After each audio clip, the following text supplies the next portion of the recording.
This is a story about Terence, based on the railway series by the Reverend W. Awdry, and read aloud by me, Michael Angelis.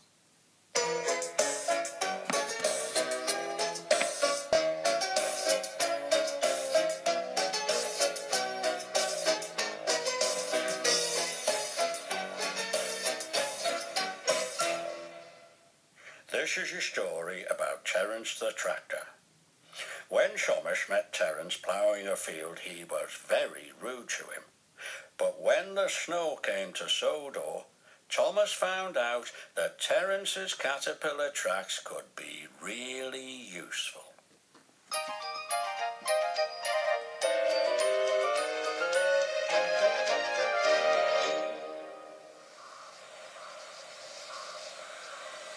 Autumn had arrived on the island of Sodor. The leaves were changing from green to brown, and the fields were changing too, from yellow stubble to brown earth. As Thomas puffed along, he heard the chug, chug, chug of a tractor at work close by. "Hello," said Thomas to the tractor. "I'm Thomas. I'm pulling a train." "Hello," said the tractor. "My name's Terence. I'm ploughing." "What ugly wheels you've got," said Thomas. "They're not ugly. They're called caterpillars," said Terence. "I can go anywhere. I don't need rails."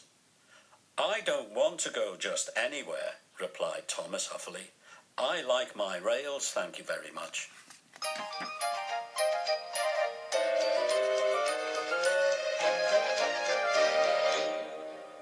The next time Thomas saw Terence ploughing a field, he called out to him, "You've missed a bit. Over there in the corner, silly old tractor," and he whistled rudely. Terence carried on ploughing and didn't reply.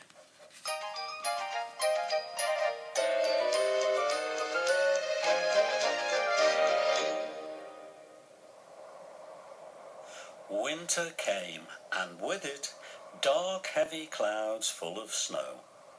A snowplough was fixed to Thomas, but it was heavy and uncomfortable, and he hated it. He shook it and banged it until it was so dented that eventually it had to be taken off. "You're a very naughty engine," said his driver as he shut the shed door that night.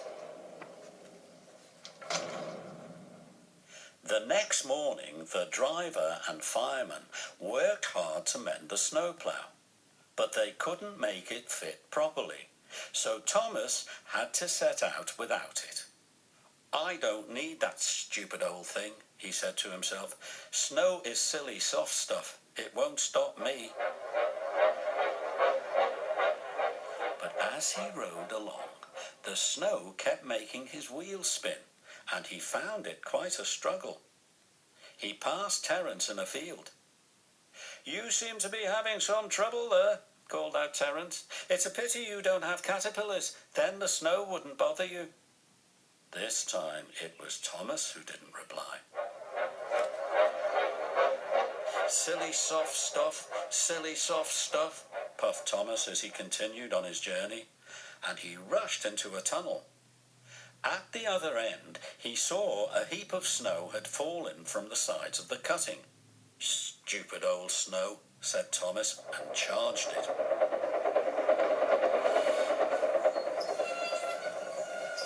"Cinders and ashes," said Thomas as he ground to a halt. "I'm stuck." And he was. "Oh, my wheels and coupling rods," said Thomas sadly. "I shall have to stay here till I'm frozen," and he began to cry. Just then, who should come chugging along but Terence the tractor. "I heard you were in trouble," said Terence, "so I've come to help." First, Terence pulled Annie and Clarabel away from the snowdrift. "Thank you, Terence, they said. They were very relieved to be free of the snow, and were sorry that Thomas had been so rude to Terence. Next, Terence came back for Thomas. He pulled and pulled, but Thomas was buried so deeply in the snow that Terence wasn't strong enough to move him. "I shall never escape," thought Thomas sadly. The driver and fireman tried to dig the snow away from Thomas, but as fast as they dug, more snow slipped down. At last Thomas's wheels were clear, but they still spun helplessly when he tried to move.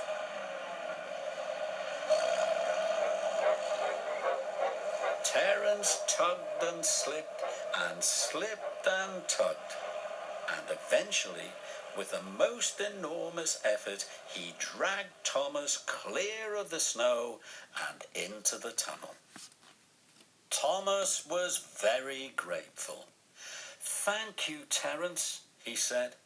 "I think your caterpillars are splendid. I'm sorry I was so rude to you before." "My caterpillars are certainly useful," said Terence, "but I can't go very fast.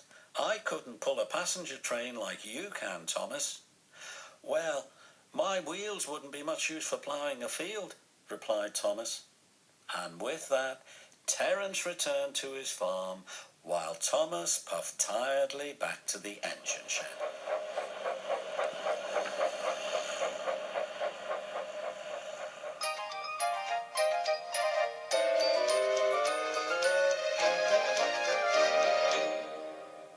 From then on, Terence and Thomas were good friends. Whenever they passed each other, they always exchanged a cheerful greeting, and they were never rude to each other again.